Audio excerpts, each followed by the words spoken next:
महाराष्ट्र देश का एक ऐसा राज्य बन चुका है जो खुद का इंडस्ट्रियल कॉरिडोर इकोसिस्टम बिल्ड करने की प्लानिंग कर रहा है, वो भी मैसिव स्केल पे।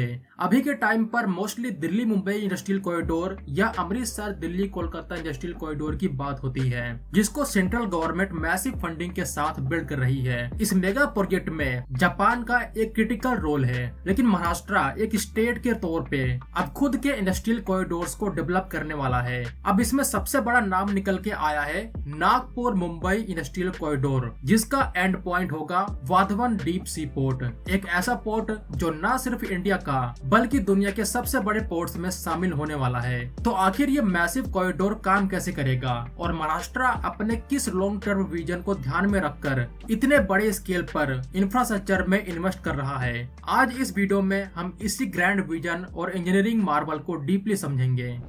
मई 2026 में नीति आयोग की गवर्निंग काउंसिल की मीटिंग में महाराष्ट्र के सीएम ने एक ऐसी बात कह दी जिसको सुनकर एक्सपर्ट्स भी हैरान रह गए। वो बात थी महाराष्ट्र को 2047 तक $5 ट्रिलियन जीडीपी वाला राज्य बनाने की। जरा इस स्केल को इमेजिन कीजिए, इंडिया जो आज के टाइम दुनिया की फास्टेस्ट ग्रोइंग मेजर इकोनॉमी है, उसका खुद का टोटल जीडीपी अभी $5 ट्रिलियन के मार्क को टच नहीं कर पाया है, और भारत का एक अकेला राज्य अगले 2 दशक में $5 ट्रिलियन की इकोनॉमी बनने का टारगेट सेट कर रहा है। तो सबसे बड़ा सवाल ये है कि क्या ये प्रैक्टिकली पॉसिबल है? हाँ, ये पॉसिबल है, और शायद इसीलिए महाराष्ट्र की सरकार इस massive Nagpur Mumbai industrial corridor को बिल्ड करने जा रही है, क्योंकि बिना इस लेवल के हार्डकोर इंफ्रास्ट्रक्चर और मैन्युफैक्चरिंग इन्वेस्टमेंट के कोई भी राज्य इस मैसिव टारगेट को अचीव नहीं कर सकता। महाराष्ट्र की अभी के टाइम टोटल जीडीपी $600 बिलियन के अराउंड है। अगर महाराष्ट्र को 2047 तक $5 ट्रिलियन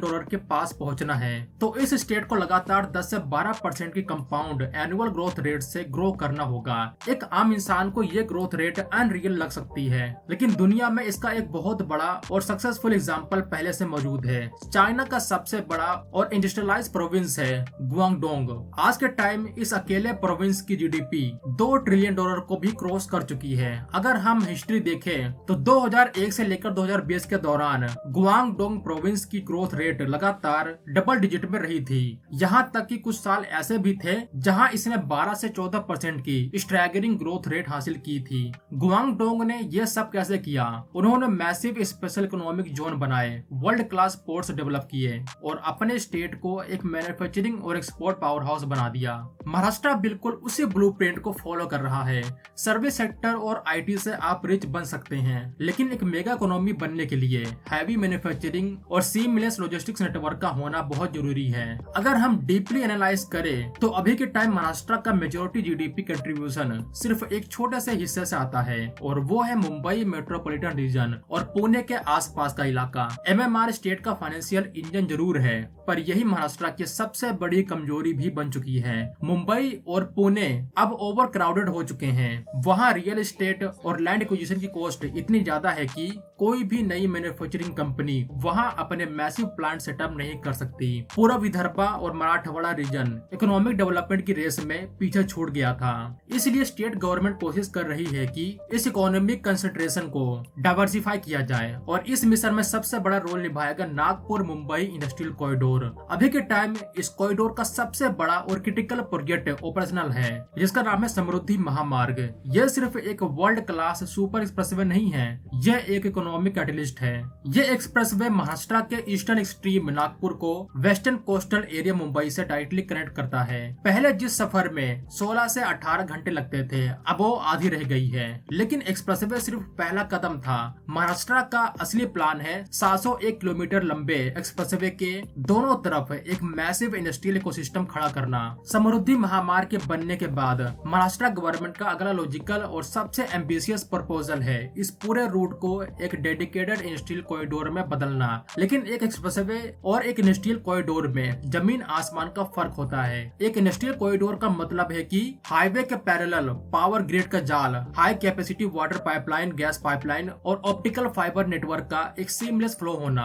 लेकिन सिर्फ ट्रक्स से $5 ट्रिलियन की इकोनॉमी की लॉजिस्टिक्स हैंडल नहीं हो सकती। इसीलिए इस कॉरिडोर का सबसे बड़ा गेम चेंजर फीचर होगा एक dedicated freight railway line. Government की प्लानिंग है कि समृद्धि महामार्ग के पैरेलल ही एक high speed freight train network बिछाया जाए। सोचिए, नागपुर की किसी फैक्ट्री में बना हुआ हैवी मशीनरी का पार्ट सीधे ट्रेन से लोड होगा और बिना किसी ट्रैफिक के डिले के 100 किलोमीटर प्रति घंटे की स्पीड से सीधे पोर्ट तक पहुंचेगा। इस लॉजिस्टिक कॉस्ट के कम होने से महाराष्ट्र की इंडस्ट्रीज ग्लोबल मार्केट में चाइना और वियतनाम के फैक्ट्रीज को सीधे टक्कर दे पाएंगी। इस कॉरिडोर के रूट पर अलग अलग नोड्स या क्लस्टर डेवलप किए जा रहे हैं, जैसे कि नागपुर का बुटीहोरी और मिहान, जो डिफेंस और एरोस्पेस मैन्युफैक्चरिंग का हब बन रहा है।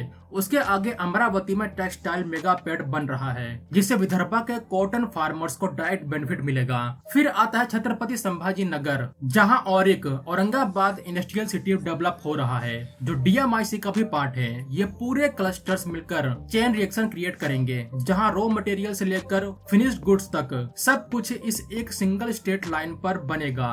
मुंबई, पुणे और नासिक का गोल्डन ट्रायंगल, ये triangle automobile, IT, farm machinery और हैवी इंजीनियरिंग का स्टैब्लिश हब है। लेकिन जैसा हमने पहले बात की, ये एरिया चौक हो रहा था। नागपुर मुंबई इंडस्ट्रियल कॉरिडोर इस ट्रायंगल को डायरेक्ट रिलीफ प्रोवाइड करेगा।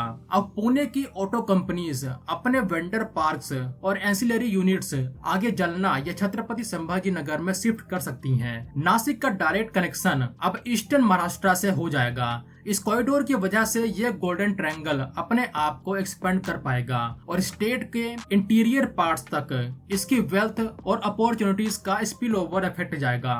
इन सभी मेगा इंफ्रास्ट्रक्चर, एक्सप्रेसवेज और फ्रेट ट्रेन्स का फाइनल डेस्टिनेशन एक ऐसी जगह होना चाहिए जो इन सब का भार उठा सके। और यहाँ एंट्री होती है इंडिया के सबसे एम्बिशियस मैरीटाइम प्रोजेक्ट की, Wadhwan deep sea port. Palghar district में बनने वाला ये पोर्ट सिर्फ एक नॉर्मल बंदरगाह नहीं है, इसकी इंजीनियरिंग और इसका स्केल आपको हैरान कर देगा।